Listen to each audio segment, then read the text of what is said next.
Hi అండి. అందరికీ నమస్కారం. Welcome to my channel. ఈ వీడియోలో ఏపీ ప్రభుత్వ ఉద్యోగులకు మరియు పెన్షనర్లకు పీఆర్సీ అలాగే పెండింగ్ డీఏలు విడుదల బొప్పరాజు వెంకటేశ్వర్లు. దీనికి సంబంధించిన పూర్తి వివరాలైతే వీడియోలో తెలుసుకుందాము. వీడియో అయితే ఎక్కడే గాని స్కిప్ చేయకుండా ఎండ్ వరకు చూసేయండి. అప్పుడే ఇన్ఫర్మేషన్ పూర్తిగా అర్థమవుతుంది.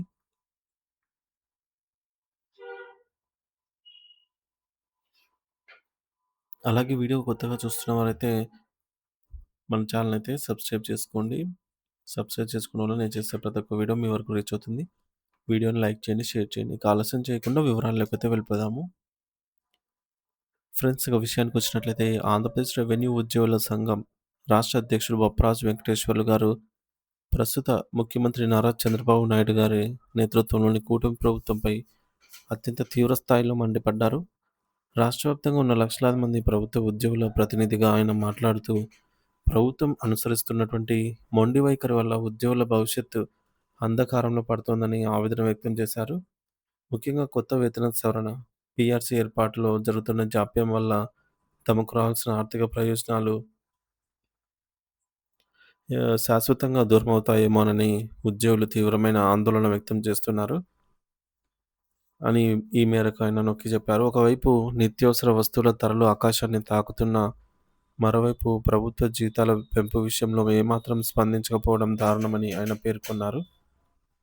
కూటమి ప్రభుత్వం అధికారంలోకి వచ్చి దాదాపు 2 సంవత్సరాలు కావస్తున్నప్పటికీ ఇప్పటివరకు కొత్త పీఆర్సీ కమిషన్‌ను నియమించకపోవడం ప్రభుత్వ చిత్తశుద్ధిని శంకిస్తోందని ఆయన విమర్శించారు. మరి ప్రస్తుత పరిస్థితిని గమనిస్తే గతంలో పీఆర్సీ కమిషనర్ పదవికి ఒకరు రాజీనామా చేసిన తర్వాత ఆ ఖాళీ స్థానంలో మరొకరిని నియమించడంలో ప్రభుత్వం ఎందుకు కాలయాపన చేస్తోందని అర్థం కావడం లేదని బొప్పరాజు గారు ప్రశ్నించారు. ఈ జాప్యం వల్ల ప్రతి ప్రభుత్వ ఉద్యోగిలోనూ ఒక రకమైన అనుమానం మరియు అభద్రతా భావం నెలకొందని, దీనిని నివృత్తి చేయాల్సిన కనీస బాధ్యత ప్రభుత్వంపై ఉందని ఆయన గుర్తు చేశారు.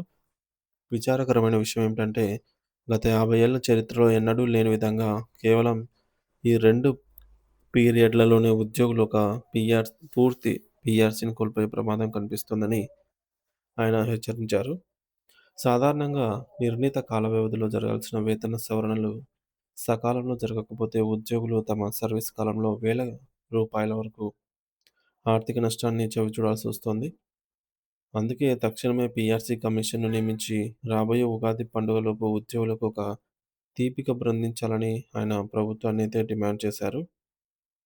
కేవలం పీఆర్సీ మాత్రమే కాకుండా గత కొంతకాలంగా పెండింగ్‌లో ఉన్న కరువు భత్యం, డీఏ బకాయిలను కూడా వెంటనే విడుదల చేయాలి అని చెప్పేసి ఆయన కోరారు.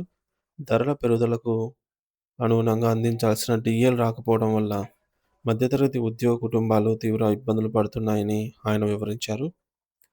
ప్రభుత్వం అధికారంలోకి రాగానే మధ్యంతర భృతి ఐఆర్ ప్రకటిస్తామని హామీ ఇచ్చిందని, కానీ ఆ ఊసే ఎత్తటం లేదని ఆయన మండిపడ్డారు. గత అనేక దశాబ్దాల చరిత్రను పరిశీలిస్తే ఏ ప్రభుత్వం అధికారంలోకి వచ్చినా కేవలం 1 లేదా 2 నెలల వ్యవధిలోనే ఐఆర్ ప్రకటించిన చరిత్ర ఉందని, కానీ ఈ కూటమి ప్రభుత్వం 2 ఏళ్లు గడిచినా దీనిపై నోరు మెదపకపోవడం చరిత్రలోనే మొదటిసారని ఆయన విమర్శించారు. ఈ పరిణామాల వల్ల ప్రభుత్వ ఉద్యోగులందరూ మానసికంగా ఎంతో వేదనకు గురవుతున్నారని, తమ కష్టాన్ని ప్రభుత్వం గుర్తించడం లేదని బాధపడుతున్నారని ఆయన పేర్కొన్నారు. అంతేకాకుండా ఉద్యోగ సంఘాల నేతలను చర్చలకు ఆహ్వానించకపోవడం అత్యంత దురదృష్టకరమైన విషయమని బొప్పరాజు గారు అభిప్రాయపడ్డారు. ప్రజాస్వామ్యంలో ప్రభుత్వం మరియు ఉద్యోగుల మధ్య చర్చలు జరగడం వల్ల సమస్యలు పరిష్కారం అవుతాయని, కానీ ప్రస్తుత ప్రభుత్వం ఉద్యోగ సంఘాలను పట్టించుకోకపోవడం వల్ల కమ్యూనికేషన్ గ్యాప్ పెరుగుతోందని ఆయన అన్నారు. చర్చల ద్వారా సమస్యలను సామరస్యపూర్వకంగా పరిష్కరించుకునే అవకాశం ఉన్నప్పటికీ ప్రభుత్వం ఆ దిశగా అడుగులు వేయకపోవడాన్ని ఆయన తప్పుపట్టారు.